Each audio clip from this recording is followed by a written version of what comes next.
Hi, greetings, Tim. Hi, Senator. How are you? Thanks for giving us a couple of minutes Well, of your time today. absolutely. So it's a busy day in Washington, and I'm sure for you as well. Yesterday, you put out a statement that said that the impeachment articles against President Trump were a sad and solemn day for America, but necessary. Can you go into a little bit of detail here about why you think it was necessary to lay out these articles of impeachment?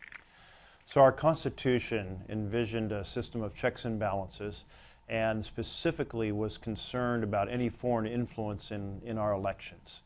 And so when you have a set of occurrences such as the president soliciting the help of Ukraine in the 2020 election, then that is exactly the type of situation that the founders envisioned having the House act.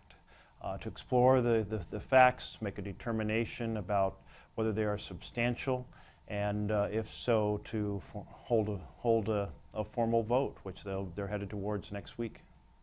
Do you let's just say, for the sake of this discussion, that they do vote to impeach President Trump. When do you think it will reach the Senate? Do you have any idea? Well, it's anticipated that probably that transaction where the articles are walked across the Capitol and presented to the Senate will happen just when we come back after the Christmas holidays. So early January. Yes. January 6th seems to be the expectation at the moment. Okay. So we could talk about impeachment a lot, but there's a lot of other things going on. One thing I know that you've been involved in is climate change and the Paris Climate Accord. You've introduced a resolution. Can you explain a little bit about what's going on with the Paris Climate Accord resolution? Absolutely. This resolution is encouraging the United States to rejoin Paris Agreement. Right now, at this moment, meeting in Madrid, are nations from around the world trying to figure out how to account for carbon and how to strengthen the strategies to meet the Paris targets, or perhaps to improve on the Paris targets. We're seeing so many impacts in Oregon. The early melt of the snow in the Cascades affecting our ranchers, affecting our farmers, the impact off the coast affecting our fishing industry of the more acidic, warmer water, the forest fires and the smoke. So many ways, just our state's being affected.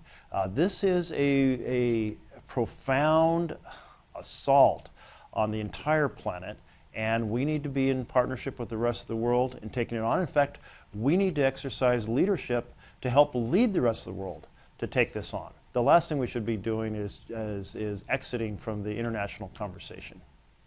Do you think this resolution has much of a chance, honestly? Well, in the Senate, it has very little chance, but it's still important to put it forward and to do everything possible to create a conversation about this challenge. The other thing that came out this week, I know, was there were some documents that came out about the war in Afghanistan, and I know that you're on the Senate Foreign Relations Committee. So explain a little bit about what those documents were, and did you learn anything new from them? These Afghanistan papers are in some ways very parallel to the Pentagon papers about the Vietnam War. They consist of a whole set of interviews and analyses in which participants inside our government laid out how the American public has been lied to by the Pentagon about the potential success of the strategies we're employing in that nation. It was not a surprise to me because based on my trips to Afghanistan and my conversations with many experts, I have repeatedly raised the fact that the repeated promises that next year the Army will work better, next year the government of Afghanistan will take on the corruption, next year the military will be able to stand up on its own, were hugely inflated optimistic estimates.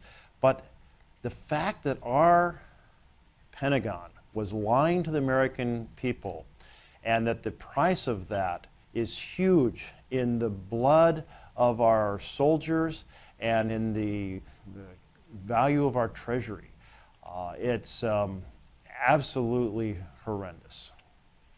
One final question, if you have time for one more question here. The Inspector General is testifying today in the Senate about the report about the Russia probe, and already Attorney General Barr and other people are saying they don't agree with it. Two quick questions. Have you read the report or familiar with it? And secondly, what do you make of the Attorney General saying that he doesn't even agree with this? Well, I haven't read the details on the Inspector General's report, only the summaries, and it certainly seems like he's laying out a very clear and substantial case. Our Attorney General seems to be operating more as a personal lawyer to the President than as the chief lawmaker of the United States, and so that's regrettable. All right. Well, Senator, I know you have to go, but thank you so much for giving us a few minutes of your time. Best of everything to you. We'll talk again soon. Take care now.